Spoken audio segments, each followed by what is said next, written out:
Alright guys, so we are ready for round 3 of the second BDC PRO AMS 2012. May I please request the panelists to open the floor. Okay, here.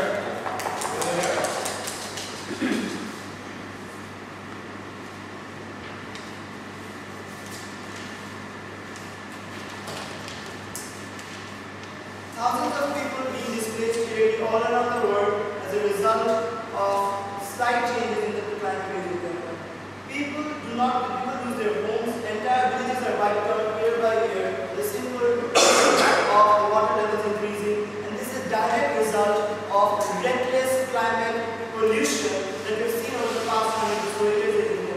So when we hold someone accountable, when we think about what solution we need to give to these people in India, we see that it is not the government of that country that is suffering the climate change that is responsible for these sorts of problems, and hence, as a result, it is not their prerogative to fix that situation. Rather, on the other hand, it is the prerogative of the countries that have essentially put the world into what the condition it is today. Countries need to own up, countries need to take responsibility for their actions, and they essentially need to pay for what they have done in this. And on those grounds today, we say that countries that have attributed to pollution with the emission of maximum carbon dioxide are the ones responsible, and that is why they have to provide unconditional solutions.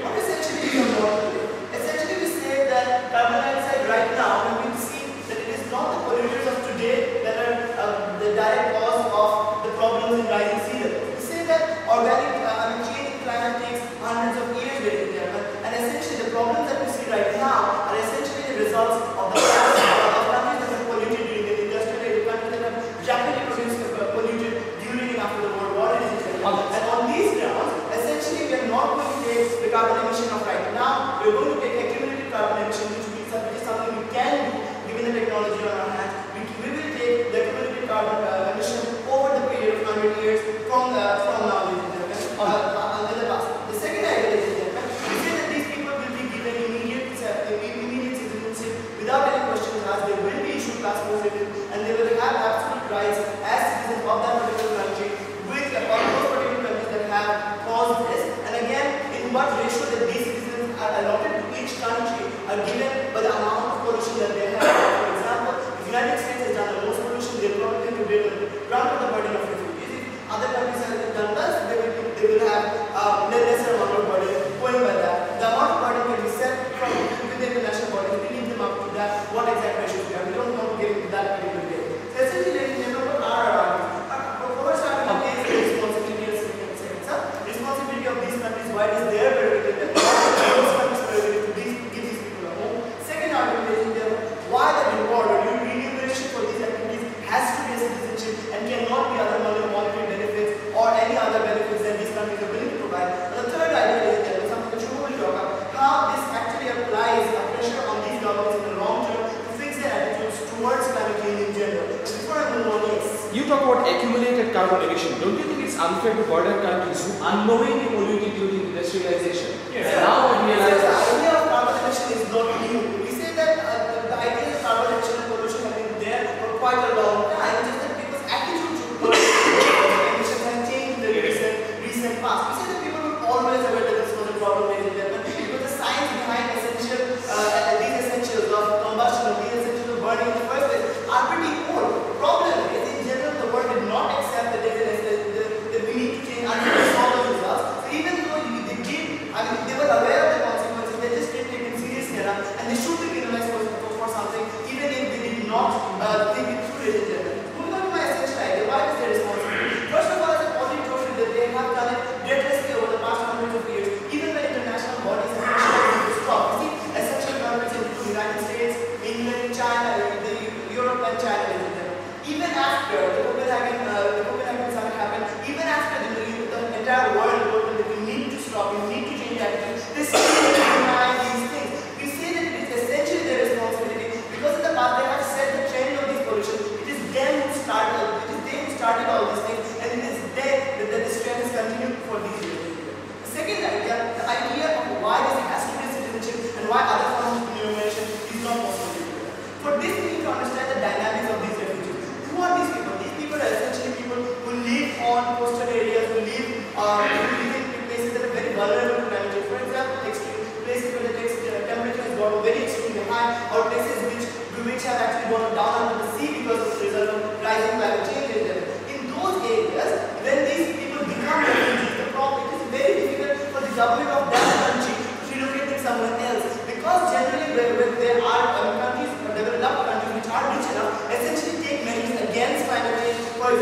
developing countries, because the simple idea that the government is not in a position to relocate them, or is not in a position to save them or remunerate them. On the other hand, why cannot we accept monetary benefits? We say these people have essentially lost a lot of their land, they lost the place they live in, they lost the place of income. So even if you want to give them a monetary benefit, that benefit A will have to be essentially good.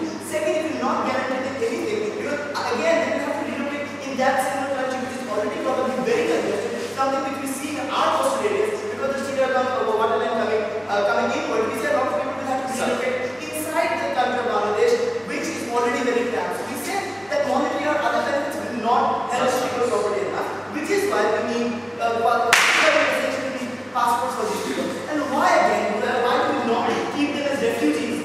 We say that if you keep them as refugees, there's a problem, because refugees do not have a long-term solution. The essential nature of refugees is they do not have the freedom of movement, they do not have the freedom of buying property in a particular place. So if you take them out of the country, put them in another as the essence of refugees, we see the long-term is harmful for them. And we've seen examples of refugees living in horrible countries, even in Bangladesh, because the essential nature of refugees is living in a country they do not have rights over property, they do not have rights over travel. The situation is very bad. So to improve that situation, they need to have the freedom of owning stuff. They need to have a freedom of doing business in their country. They need to have a freedom of being able to conduct themselves in the health sector. They need to have the freedom of doing what they want in their country if they are to have a long-term future. So what happens in this?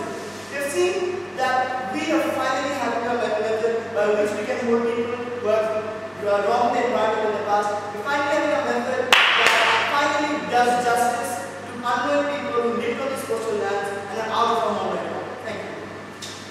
Now, recognizing the Prime Minister, may I please request the Leader of Opposition to take the floor. You're here.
Unconditional citizenship is not only harmful for the state that is the people, but also harmful for the people flocking in through open immigration to these countries. And then I'm going to talk about the security issue that these countries might face when there is open and no bars for and people flocking.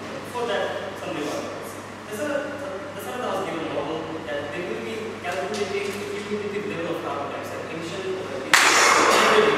We believe that is problematic. Because if you look at a period of 100 years, there are countless variables to consider which determine the amount of carbon emission. There is no question of war, there is no question of politics, there is no question of industrialization and economic development, right? We believe at 100 years, think of the times that the government changes, think of the times that the policy of the country changes and other variables to consider. So we believe that when you consider a period of 100 years, you cannot solely say that the current government and the current people of the particular country is directly responsible for the emission over the 100 years. So we should not let this particular government and these particular people take the burden of unconditional citizenship that these refugees will give them, right? We also agree with the problem that this is talked about. We believe that yes, some countries do suffer from high sea level and natural disasters, but we believe that their solution is not the best. Why?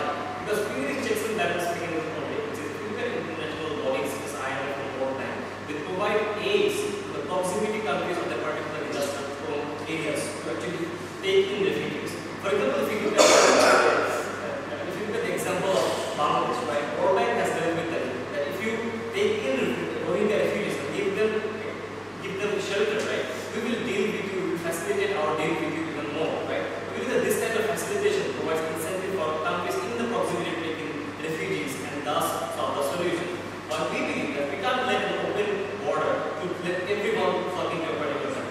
believe that other alternatives can be introduced to solve the problem. For example, there can be monetary compensation asked, which is proportional to the emission. Right? We believe that if these countries can be held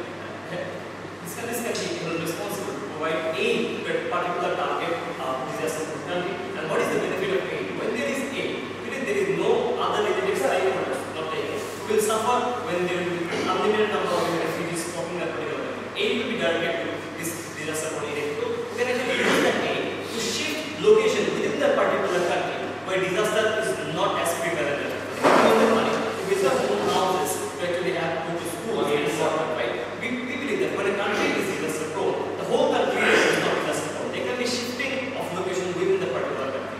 Yes. Sir, I mean, rather than talking about consequences, can you just tell us specifically whether or not you have committed the crime should they be and not be listening? First of all, you say people committed the crime. That's why the fundamental law is. In the first argument, I'm going to show you why it is not that wrong. I'm already showing you how over a period of 100 years, the current government, the current citizens are not responsible for the cumulative carbonization of 100 years. Right?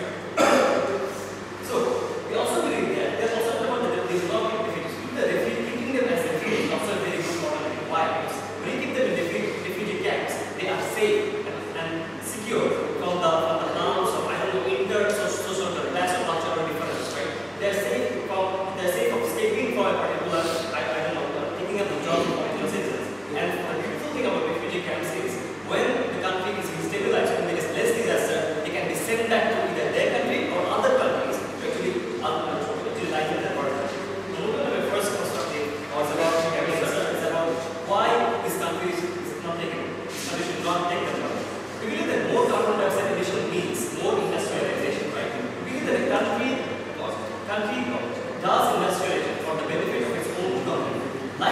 Just like every country can go to a war to ensure its national security, every country can emit carbon dioxide, do industrialization, open up more industries for the sake of the economic security to survive in the world economy, to increase the GDP for the welfare of their own people. Every country has the right to preserve their own economic security no matter how they want, right? We believe the moment you say that you have to, the moment you force them to take this citizen and take this extra burden, it is a violation of their right and it undermines their right to preserve their economic security, right? We believe that the states won't benefit number. They should be held back, not taking something. The second level, we believe that unconditional security also in and to get the citizenship, right? We believe that first of all, people will flock in cards. There will be no security, right? So they will get full benefit as a citizen of a particular country. We believe that it is possible. Why?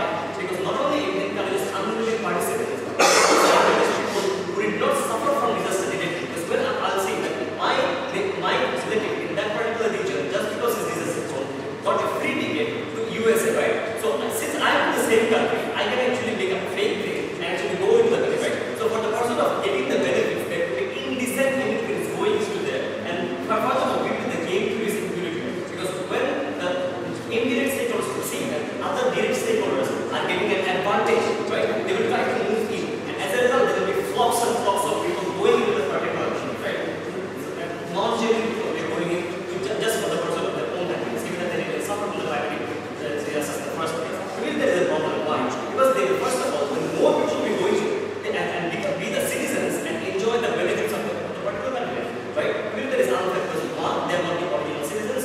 Two, they have not been paying tax so far. Three, they will take up the jobs that the original citizens themselves deserve. And four, really, they might have a huge problems in integrating with the cultural and social norms existing there, right? Because there is a lack of harmony between these group of people, right? And also an extra burden for the government to sustain these people because they won't be able to directly get jobs, right? Because when the job market will see these people are coming and taking jobs and many more people, it will be very highly unlikely they will get the job. As a result, there will be there will be examples of hate crimes, there will be examples of severe unemployment of this foreign people that will come in and have reap the benefits of this particular country. There will be a massive third party harm to the citizens, but also these people will not be able to integrate properly, not be able to sustain the economy because now they will be all over the foreign country, they have a job, and possibly of social backlash, as opposed to having their own country and locating in different same position. We also believe that the security issue will have not clarified.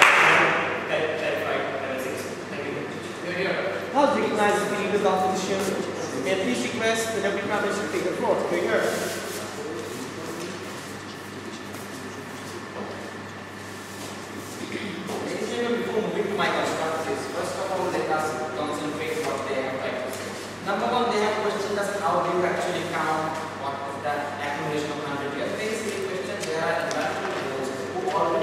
how the countings are done.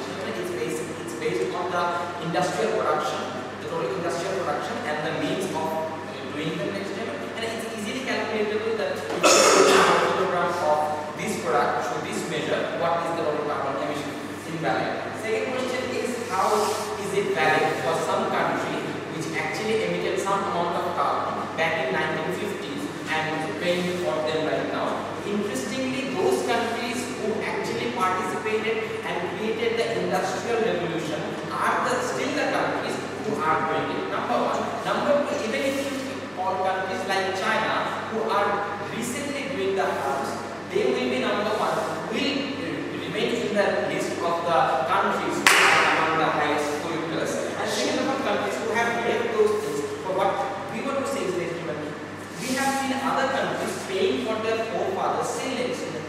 We have seen Japan paying for its forefathers sin down to number one. So what happens is, once as a country you have committed a crime internationally, you have to pay it back sooner or later. Now let's look at the third thing they have talked about. They have provided us an alternative, is monetary funding, monetary aid. This one has clearly stated how it does not work, because these countries do not bother about giving monetary funding. Whenever we say that this is the problem we are occurring in the whole instrument, they throw money at us. Essentially what happens is that they do not bring in substantial change in their policy, in their nature of dealing with the environment in the first place. So having the money is not the solution, number one. Number two, second, first of all come to the governments of these developing nations who essentially do not use this money for rehabilitating these people. Number three, even if you use this money, our government cannot produce land development.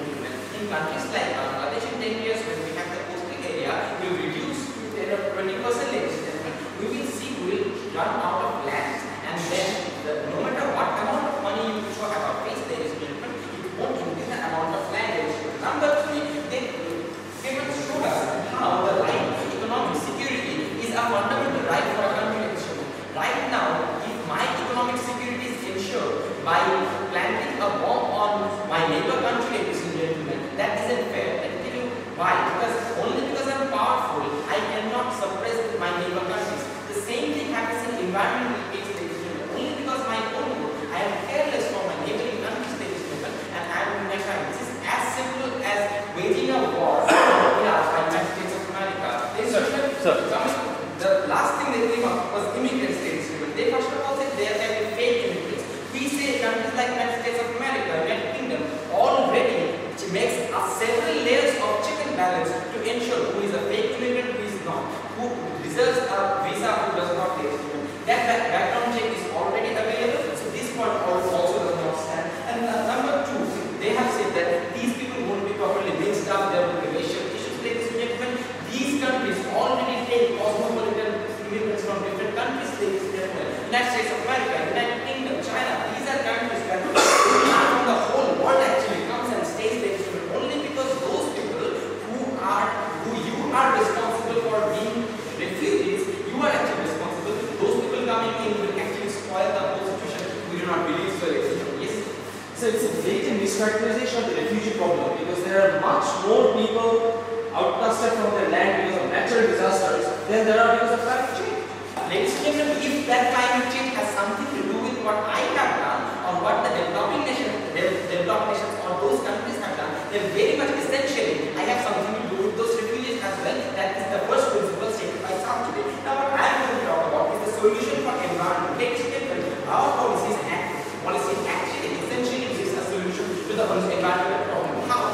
First of all, the scenario is every time we knock the door, we get money. But essentially these people do not actually go back to their governments and change their policies about the environment. As soon as we push them to take immigrants, what will happen? First of all, these people will face these such of immigrant problems. Assuming they do exist, ladies and gentlemen, we say that is a good thing. Because first of all, if they are facing immigrants problem, ladies and gentlemen, those governments will pressurize to take measures to make the environment situation better. Because if the environment situation, the CO2 emission is better, then they won't have the liability to take more and more immigrants. Number one. Number two, if we push more and more people inside, what will happen is the general people of that country will be disturbed. Why will they be disturbed? They are having to share all their own government, their own Senate, to stop the activities which goes against the environment and emission of carbon dioxide. So essentially, we are showing a proposal where there is an effective change in the current status quo. So what they have talked about, all the drawbacks, where there are several drawbacks, we see the drawbacks are actually good, because unless that country is effectively drawn back, you cannot make him do stuff that we want them to do. So what I have shown you so far is there is a certain process that you can make those countries liable. So, what you're saying that these people will accept will be very distracted troubled by these refugees. Honestly speaker, it would rather create a civil unrest rather than urging the government to go for the environmental change. Sir, these are developed nations. For an underdeveloped country citizen, it's always better for him and worse for the people who are staying in that place. So me being a Bangladeshi citizen, if I get a citizenship from USA, I will love that. As a person from USA, I will love that, and that's how he's going to pressurize his government to answer. So I have given you so far is it's a proper justice. When you have done something, you should do for it. Ladies and gentlemen, the justice system says whenever you have done something, you have taken away the land from a person, the proper payback would be paying him with the land. Ladies and gentlemen, the proper payback system is wrong under the current status quo. When the payback becomes cash, ladies and gentlemen, which eventually does not reach our hand. So we say proper justice can be done under our model. Say we have shown you how responsibly those countries who have to compensate for their own doings. We have shown you how this gives a whole holistic solution to the whole problem. And number 4, I have shown you how the pressure actually goes from the general people, from the both of the sides who are the sufferer of the environmental disasters and who are taking people in. Well, recognizing that every Prime Minister refugee quest should take a floor. We're here.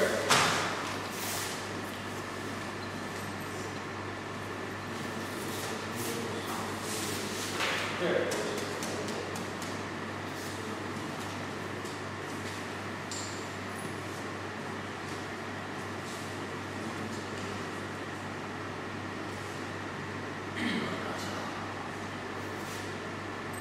Mr. Speaker, you should only adopt a policy when all other policies could not be adopted.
The issue is really about what we should do and what we should not do in terms of what is good for a holistic environment. Right? So what I essentially say is, if you bring in these people unconditionally, it would have far greater implications on the entire environment of the country, that is the host countries, right? And it would be essentially harmful for the people who are coming in too. So if you do a cost-benefit analysis, you would see the cost outweigh the benefits in a much larger margin, as a result of which this should not be done. Rather, we should be adopting policies that could be done, and as between the cost and the benefits would be much less.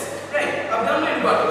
Let's talk about security, how we handle security. See, Mr. Speaker, we very well know that when you bring in people who are responsible for, who are refugees of climate change, right?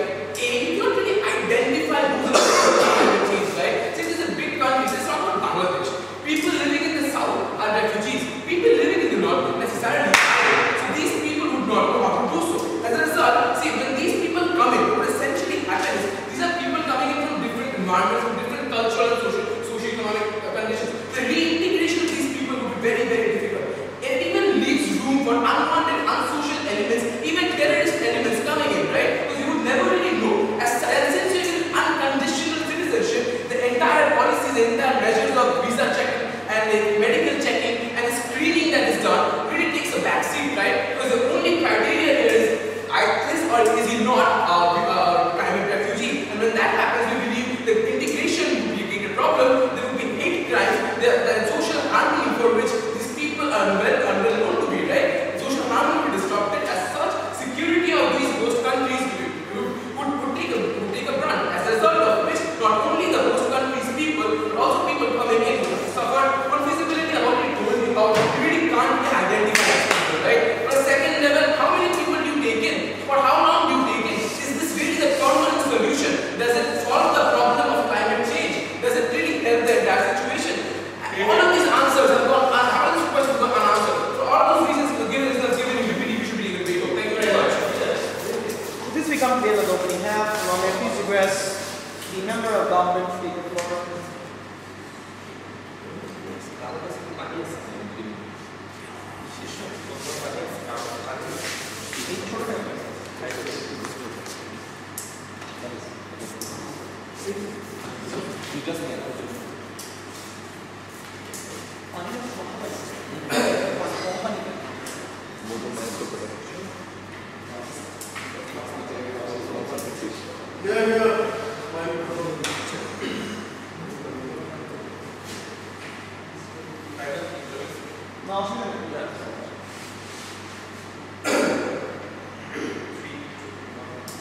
Thank you for giving me the floor. Ladies and gentlemen, the opening half from the opposition asked an important question. Does it change the overall situation in terms of climate change? So ladies and gentlemen, the lower house from the government will talk about one very important objective, that how this particular proposal will necessarily lead to a better situation in terms of emitting carbon dioxide. Meaning, with this policy or model, we'll talk about how this will lead to lesser carbon dioxide emission, ladies and gentlemen. Now, ladies and gentlemen, before going into my extension, we'll talk about one very important issue. Why we have taken the idea of objective of how our extension will substantially lead to the idea that we talk about lesser carbon dioxide emission. Because opening opposition talked about one very important argument. What is that holistic picture? Because they talked about the cost benefit analysis. Now, ladies and gentlemen, let me give you a simple science. Next 100 years, Bangladesh, Holland, Maldives, and coastal countries will be underwater. And this is science, ladies and gentlemen. In fact, in next 100 years, 1/3 of the Asian countries and South America and African subcontinent will be underwater. So, ladies and gentlemen, if you talk about holistic approach, ladies and gentlemen, if you want to do a cost-benefit analysis of an internal conflict and civil unrest of countries who are at the first place responsible for such climate change, we say the science is more holistic approach that we want to take. We say, ladies and gentlemen, these countries who are responsible at the first place should be taking more responsibility in terms of lessening the carbon dioxide emission. And we say this model will lead to lessening of carbon dioxide emission. And this is where my extension comes in. My extension will necessarily talk about, firstly, if you do a comparative analysis in terms of responsibility, we'll tell you that this realization of overall climate change due to carbon dioxide emission is not something that came up 2 years or 3 years or 5 Then in 90s we had Kyoto Protocol, then second ratification, then carbon quota, ladies and gentlemen. What we're trying to say here that there are significant efforts that has been carried forward in order to make sure that when you are responsible of something, you try to react to that, ladies and gentlemen. You take policies or you prioritize your internal policy in terms of prioritizing green technology. You try to do something about it. Ladies and gentlemen, what we see when they know it is their responsibility, they have not significantly done anything, ladies and gentlemen. And that gives us enough proof of saying, ladies and gentlemen, a drastic measure needs to be taken. And we say this is where our extension comes in. We talk about the importance of such drastic measures, ladies and gentlemen. On the second level, we talk about complexity theory in economics, where it will tell you why such drastic measure is required to be imposed. But before that. But US and Germany have been the pioneers of green technology, like economizers in boilers and bio. Ladies and gentlemen, there is a significant difference between being pioneer of something and being pioneer in terms of commercializing, ladies and gentlemen. When you talk about pioneering in green technology, we still do not see even in Obama's overall alternative technology prioritization, we do not see it being a core priority. We do not see it being commercially prioritized, ladies and gentlemen. And what happens if you prioritize commercially? It becomes cheaper. What happens if it becomes cheaper? Your overall holistically carbon dioxide emission decreases from the rich countries, even from the poorer countries, because now you have prioritized this commercial, ladies and gentlemen. And this is exactly what we're talking about. Because at the first place, if you say why this drastic measure is required, I'll try to tell you what is the background story. We already explained during the 80s when Kyoto Protocol was overall initiated, USA was not willing to take a significant part of that, though China did. But in the second ratification, many of the countries pulled out. Even during the carbon quota system, the richer countries or the countries who were really polluting were buying carbon quotas from different other poorer countries. Hence, overall carbon dioxide emission was not decreasing. But what does it tell you? The storyline behind that is the fact that there has been significant effort from different quarters of the world has been taken forward to make sure the countries who know that they are responsible for such climate change can take significant measures to ensure there is lesser carbon dioxide emission. But ladies and gentlemen, this really did not happen. Kyoto Protocol did not really work out, second ratification did not work out, carbon quota did not work out. So we say, ladies and gentlemen, the opening half of the opposition say, do we have other measures can we take on, ladies and gentlemen? We say those measures have been tried and tested, but the people who are supposed to respond to that proactively really did not respond to that proactively at all. And we say that's the reason that drastic measure is required, just not to make them responsible. It's more important to be, at the end of the day, holistically speaking, carbon dioxide emission needs to be decreased. And that's what we're trying to say from the lower level. Ladies and gentlemen, going on to our second argument, when we talk about how prioritizing green technology is very, very important. Because we say, even though in terms of research and development, America, Japan, and the European country has done it significantly, we say in terms of making it a commercial entity or prioritizing even within your whole national budget to make sure you prioritize green technology so that that is cheaper, that is something that is inherited by the industry, because that's the most important part. Even if you come up with something that is very expensive, not adopted by your industry, it really doesn't work out. It does not change the situation. But what happens if you take this drastic measure? Because if you take this drastic measure, now more and more immigrants will start coming into your country, and you are giving them direct citizenship. Meaning, for them, you have to invest a lot of money. One fine morning, now you realize, guess what? This will continue for next 200, 300 years. You keep on pumping money for people or immigrants who you make them immigrants at the first place.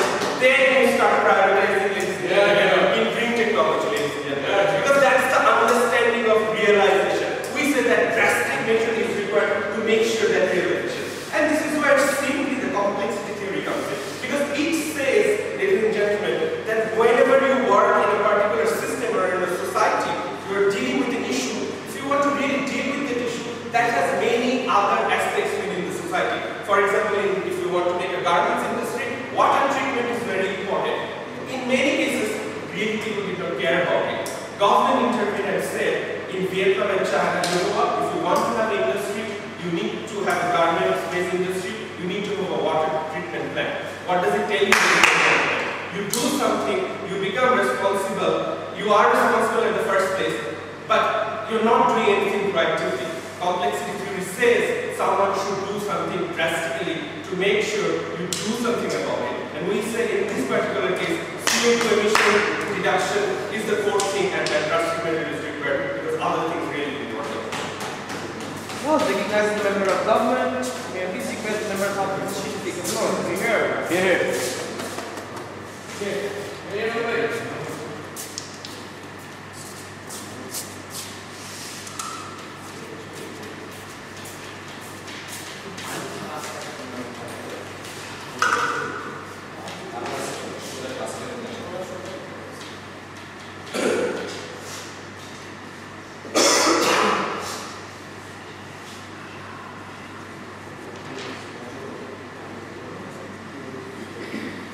Okay, from closing we'll bring some context to this debate. Okay, we'll talk about what's the real problem and how we are talking about a problem that is superficial in nature.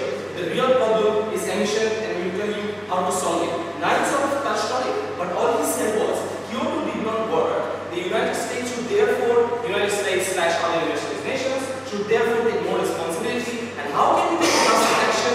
You suddenly send a lot of refugees who I don't think exist to those countries, and suddenly there's going to be a knee-jerk reaction. Now, first contradiction.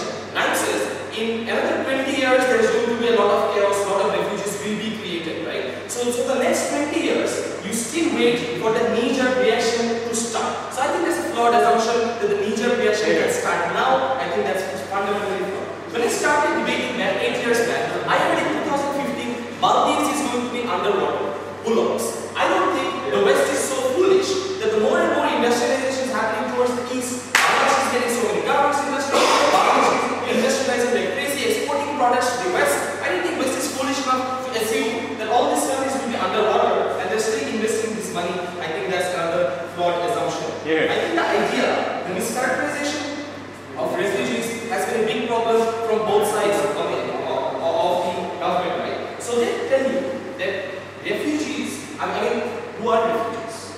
Refugees go to your door and knock and say, we want naturalization. You let them into a refugee camp. Do we have any refugee from any country who are actually right now currently suffering from climate change? I don't think they can show us. What they can show us is a few people who have been suffering due to natural disasters. Now what we tell you is that there have been more sufferings of people through natural disasters like tsunamis and earthquakes than there have been for sudden change in the climate where you have a lot of cyclones, right? Because most of the cyclones have been happening in the developed nations anyway. So we think that's a flawed assumption. Then we tell you, the opening has told you that you can relocate them into their own countries.